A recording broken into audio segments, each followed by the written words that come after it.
Hello everyone, and welcome back to Queen Elizabeth, A Day in Her Life. My book on Queen Alexandra finally arrived, and so now we can begin a new adventure in a video about the life of Queen Alexandra. The book is entitled Queen Alexandra, and it's by Georgina Batscombe. Georgina lived for some years at Windsor Castle, and at the time of the book's publication in 1969, she lived in the town of Windsor. And she was given permission by Queen Elizabeth to write the biography, and she had access to relevant papers and letters in the royal archives. So that should be interesting. Let's see what's going on today. So we're going to start with the childhood of Queen Alexandra, and the book starts with the line, "Saxon and Norman and Dane are we, but all of us Danes in our welcome to thee." And this is from Tennyson's Welcome to Alexandra. She had dual nationality, Queen Alexandra. She was deeply attached to her adopted country of England, but she remained Danish in sympathy and outlook.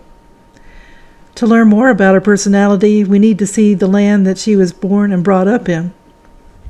So in the 19th century, Denmark was a simple and unsophisticated country. The Napoleonic Wars had left the country totally impoverished, its fleet destroyed, and its maritime trade ruined.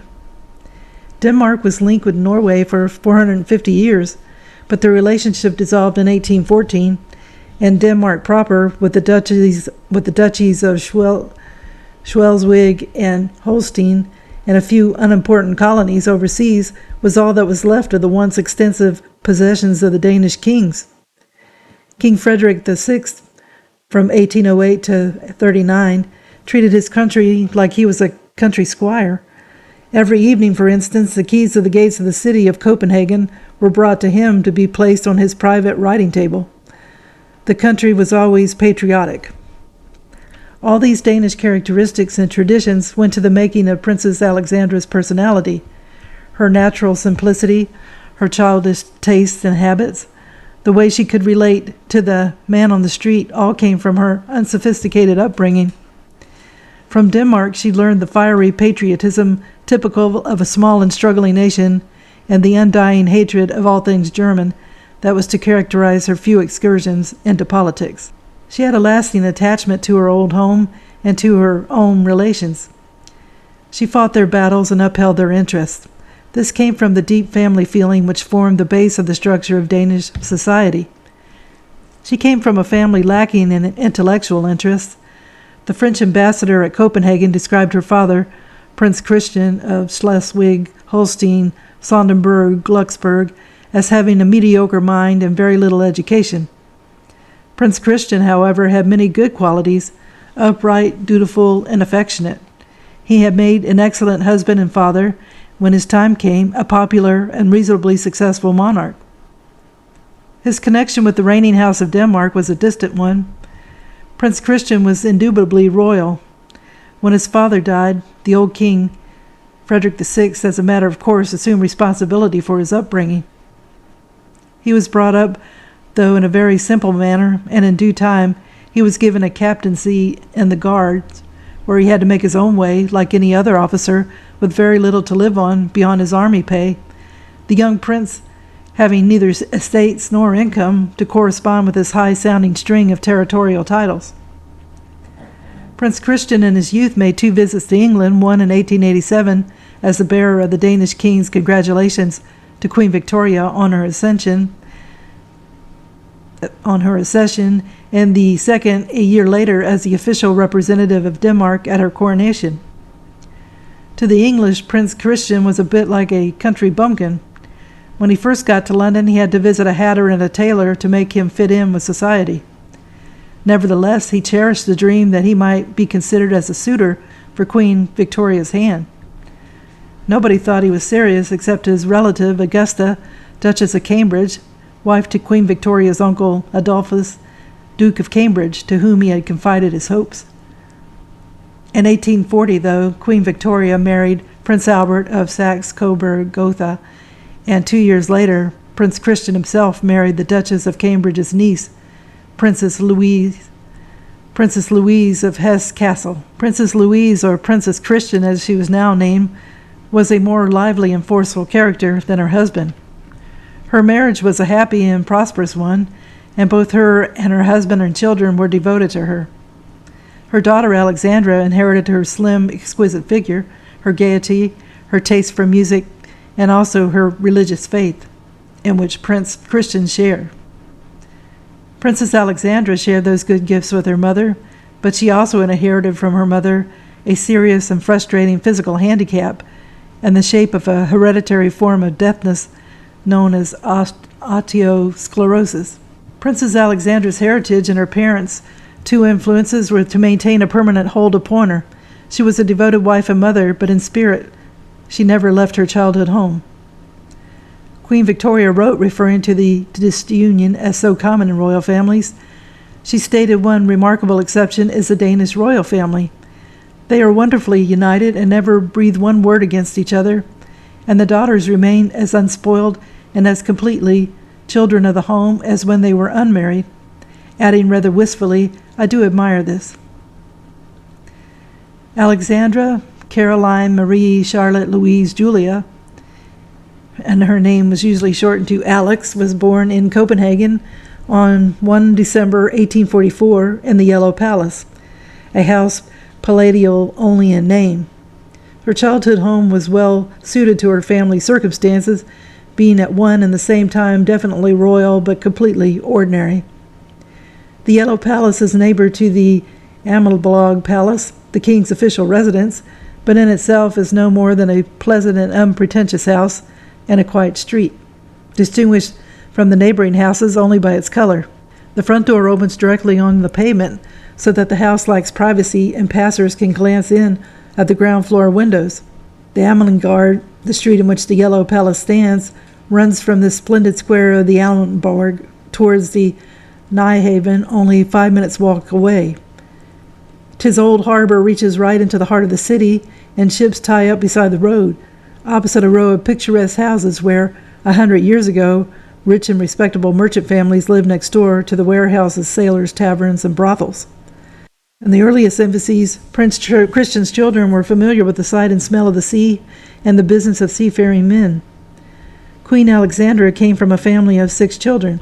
She was never so deeply attached to her eldest brother, Prince Frederick, born in 1843, as she was to Prince William, or he was called Willie, born in 1845, and to her sister, Princess Dagmar, or Minnie, born in 1847. Within this exceptionally unified and affectionate family, these 3 children formed a still more closely knit inner circle. A long gap in age separated Princess Dyra, born in 1853, and Prince Waldemar, born in 1858, from the rest of the family, so that all 6 children were to each other of necessity no great intimacy, and Prince Waldemar, born in 1858, from the rest of the family, so that though all 6 children were to each other of necessity, no great intimacy existed between the young ones and their eldest brothers and sister. The passage of time made it difficult to get a clear picture of their family life. Photography was just getting started, and the prince and princess of Christian were so bad off that they couldn't afford to spend much money on portraits and miniatures. Princess Christian tried to resolve this by sketching the children herself, but unfortunately she had none of Queen Victoria's artistic gifts, and her sketches compared very badly with the Queen's charming sketches of her own children. Princess Christian was so incompetent as an artist that whenever possible she drew her subject from behind, so she wouldn't have to draw a complex face. Even doing this was hard to tell which child was which, because her sketches of them looked the same. There is one large oil portrait by a professional artist that does indeed exist, showing the young Princess Alexandra and Dagmar, aged 10 and 7. Although in reproduction the picture is nice, but the original is totally devoid of artistic merit. But at least it confirms the opinion that Princess Alexandra was the prettier and Princess Dagmar the more lively of the 2 little girls. Not only do we not know how they looked back then, but nothing is known about their individual characters or the incidents in their childhood. No lesson books, no childish letters, no diaries of parents or governesses have survived to reconstruct daily life in the nurseries of the Yellow Palace, or the long, happy summers spent at Bernstorff. an 18th century hunting lodge a few miles from Copenhagen, which the king had put at the disposal of Prince Christian and his family. Bernstorff is a small but very elegant white stuccoed house. Around the charming house is a large park, well wooded. It's a pleasant place where the children could wander at large with their donkey and their dogs. The first real glimpse about Princess Alexandra is when she was in the gardens of Rosenborg, another royal property in Copenhagen. Here one day in 1854, a young English woman, Miss Bessie Carew, had arrived in Copenhagen on board a yacht belonging to Sir Henry Wynne, and chanced to be strolling in company with her host. And she was outraged by the sight of a lot of rather dirty little children playing about, as she put it. She was enjoying the beauty of the gardens when her attention was caught by the sight of something unusual.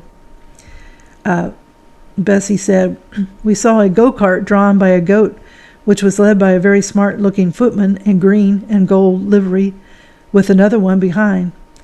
Someone who looked like a lady's maid or nurse was walking beside the cart, and seated in the cart was the most beautiful little girl, about 8 years old. She was, in fact, 9, wearing a little fur bonnet. That, said Sir Henry Wynne, is the little Princess Alexandra of Denmark. She waved to us gaily as she went by."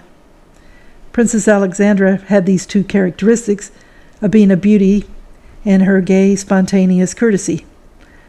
Prince Christian's patron was the old King Frederick, and he had died a year before Princess Alexandra was born. He was succeeded by his cousin, King Christian VIII, who reigned 9 years and was in turn succeeded by his son, King Frederick VII. Well, King Frederick VII, he married a few times, but he was never able to have a child, and it became necessary to decide who would replace him on the Danish throne. The nearest heir was Princess Alexandra's uncle, Prince Frederick of Hesse-Kassel, but when war broke out between Denmark and Holstein in 1848, Prince Frederick had admitted his German sympathies by taking the Holstein side. Prince Christian, on the other hand, had been the only member of his family to remain loyal to Denmark, and he had fought with some distinction in the Danish army, so that added to his popularity.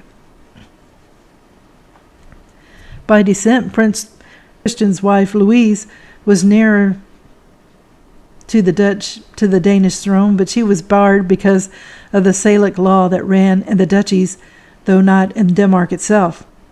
On May 8, 1852, the London Protocol, a settlement guaranteed by Russia, France, England, Prussia, Austria, and Sweden, affirmed the indivisibility of Danish territory and designed Prince Christian as heir to the Danish throne. Well, you think with that kind of title, some good things were going to happen. But this dignity brought little or no increase in income, and the family in the Yellow Palace still had to struggle to make ends meet. Money was too short to allow many luxuries, even educational ones.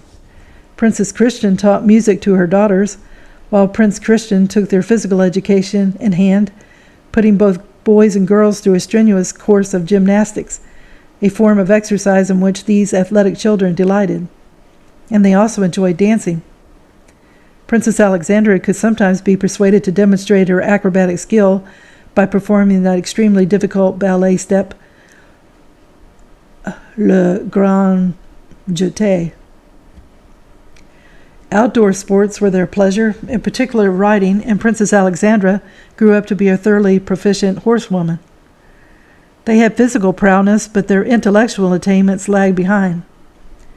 The children had English nurses, so they learned how to speak English at an early age, and somehow the girls became fairly fluent in French and German.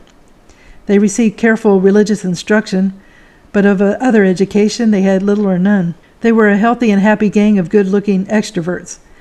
They were well known for their rough-and-tumble humor and their liking of practical jokes. Of the girls, only Princess Dagmar showed the slightest liking for books and literature. Princess Alexandra's time was almost entirely spent in the company of this sister, with whom she shared a small and barely furnished bedroom, since the accommodation at the Yellow Palace was too cramped to allow the children to have rooms of their own. These two girls were simply dressed, and they soon learned that the best way to get a new evening frock or a smart bonnet was to make it for themselves. In her youth, Princess Dagmar was both pretty and piquant, but Princess Alexandra was a genuine beauty. She was quick-tempered, a passionate creature. She was unpunctual and a bit of a tomboy, but she was also deeply affectionate, transparently honest, and possessed of wisdom beyond her years, which made her the peacemaker in the family. Even though the family didn't have money, every second year the family would set out on a pilgrimage to Schloss Humpenheim near Frankfurt. It was a pleasant and white-painted house on the bank of the Main, and that was the property of Princess Christian's relations, the Hesse Castle family. Princess Alexandra loved Rumpenheim for as long as she would remember. As a small child, she had been pushed in a pram along the garden paths by her plump and pleasing cousin, Princess Mary Adelaide, the daughter of the Duchess of Cambridge, who had befriended Prince Christian on his visits to England. A year or two later, she and her sister, Princess Dagmar, played there with a small boy who grew up to become the Chancellor of Prussia. The meeting between the three children was not altogether a success. Years later, von Bülow recounted how he had been set upon and scratched by the two little girls, an episode which is perhaps the early example of Princess Alexandra's belligerent attitude towards the Germans. Princess Alexandra, he remembered, as already blossoming into a beauty. Her sister had seemed more lively and clever of the two, but she had impressed the boy as being desperately hard-headed. Princess Alexandra's childhood ended on her confirmation, which took place on October 20th, 1860, a few weeks before her 16th birthday. This occasion was an important and rather awe-inspiring one, especially to a girl as sincerely religious as she was. The confirmation service was followed by a reception given by the king himself, a function which was for the princess something in the nature of a coming-out party. After that, she was counted as a grown-up lady, but in fact the course of her life was very little altered. She had fewer lessons to do, but she never had that many to start with. She didn't go out at all in society, for there was really no society to speak of in Copenhagen.